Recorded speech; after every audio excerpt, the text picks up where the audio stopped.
Assalamualaikum warahmatullahi wabarakatuh. Sampurasun.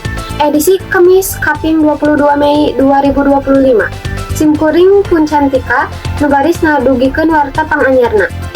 Kebakaran hebat lumangsung di salah sahiji kawasan desa nu aya di Kecamatan Cibadak.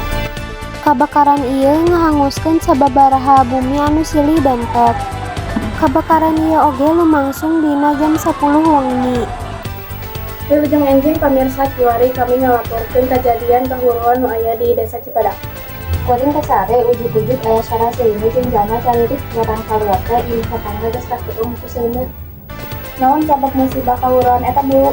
Cik jalma-jalma mah asalna tina gas anu kawalahan keur maksud aya korban jiwa dina kajadian ieu. Alhamdulillah teu aya korban jiwa tapi aya imah tuluy kabakar. Pamarentah lokal parantos ngayogikeun pantosan. Nyaha tadi subuh BPBD jeung Tagana geus datang ngayogikeun tenda darurat jeung pangan.